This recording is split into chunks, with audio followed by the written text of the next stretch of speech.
आपका हमारी आध्यात्मिक यात्रा में हार्दिक स्वागत है। आप सुन रहे हैं शिव महापुराण, जो सनातन धर्म के ही अनमोल ग्रंथों में से एक है। इस श्रृंखला में हम आपके लिए ही इस दिव्य ग्रंथ के प्रत्येक अध्याय का शाश्वत पाठ प्रस्तुत करेंगे। आइए इस ज्ञान और धर्म की ही यात्रा को आरंभ करें। भगवान महादेव की महिमा और उपदेश से ही सजी इस पावन कथा के साथ ही ओम नमः शिवाय। 29वां अध्याय शंखचूड़ राज प्रशंसा। सनत कुमार बोले कि जब इस प्रकार से विवाह कर शंखचूड़ घर आया और तपस्या कर वर पाया तो सब दानवों को बड़ी प्रसन्नता हुई। कुल गुरु शुक्राचार्य ने भी आकर्षित कर श्रेष्ठ आशीर्वाद दिया। फिर देवताओं और असुरों को सब वर्णन कर उसका एक संक्षिप्त इतिहास कहा। शुक्राचार्य ने शंखचूड़ को असुराधिपत्य पद पर ही अभिषेक किया। बड़ा उत्सव हुआ। दम्भपुत्र ने ही बड़ी शोभा पाई। फिर वह दैत्यों और दानवों की बृहद सेना ले इंद्रपुरी को विजय करने गया। इस समय ही दैत्यों ने सेवित उस दानवेंद्र की बड़ा ही शोभा हुई, जैसे तारों के बीच ही चंद्रमा की होती है। तब शंकर को युद्ध में आया हुआ सुनकर ही देवताओं की सेना ले राजा इंद्र उसके युद्ध करने आए। देवताओं और असुरों का बड़ा ही भयंकर संग्राम हुआ। वीरों को आनंद और नपुंसकों को भय हुआ। बलि देवताओं से असुर पराजित हो भाग चले। दैत्यों के पलायन से दैत्यराज ने क्रोध हो देवताओं के विकट संग्राम किया। उससे बढ़े हुए वेग से ही देव सेना भाग चली। उन्होंने ही गुफाओं और कंदराओं की शरण ली। बड़ा प्रतापी दंभपुत्र सब लोगों को जीत देवताओं का अधिकार हरण कर लिया। त्रिलोक उसके बस में हो गया। वह यज्ञ भाग भोग स्वयं इंद्र हो गए। सारे जगत का शासन करने लगा। सूर्य, चंद्रमा, अग्नि, कुबेर, यम और वायु सहित सब देवता उसके वशवर्ती हो गए। वह देव, दानव, असुर, राक्षस, गंधर्व, नाग, किन्नर और मनुष्यों पर शासन करने लगा। इस प्रकार राजेश्वर शंखचूड़ ने कितने ही वर्ष का संपूर्ण भुवनों का राज्य किया।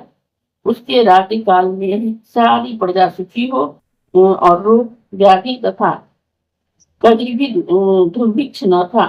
बिना जोते ही पृथ्वी अनेक प्रकार के धन उत्पन्न करती और अनेक औषधियां सफल और रस वाली उत्पन्न होती। खानों से ही मणि और सागरों से रत्नों निकलते। वृक्षों में सर्वदा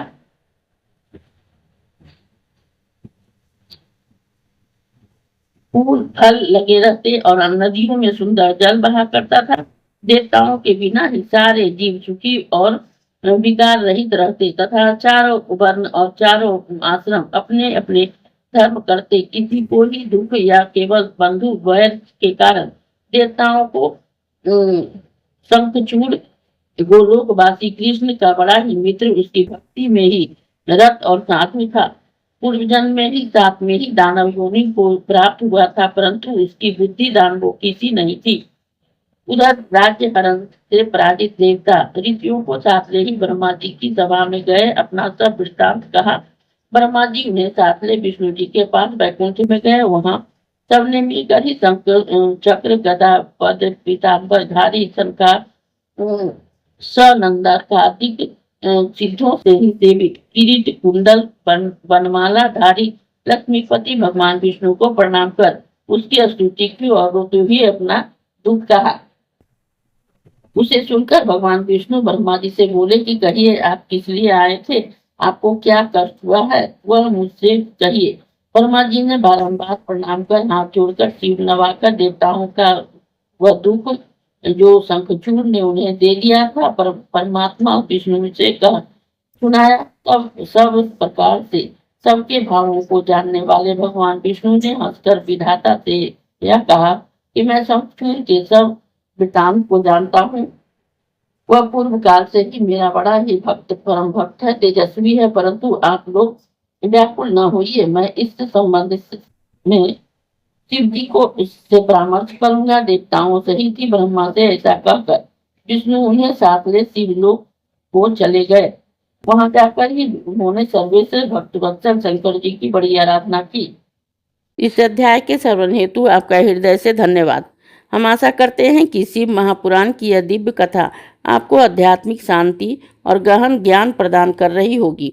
कृपया अगले अध्याय के लिए हमारे साथ जुड़े रहें और अपने सुझाव एवं भावनाएं कमेंट के माध्यम से अवश्य साझा करें।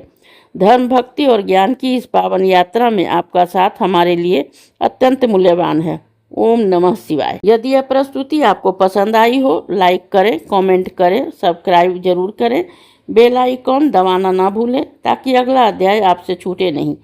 और इस पावन ज्ञान को ही शेयर करें अपने परिवार और मित्रों तक।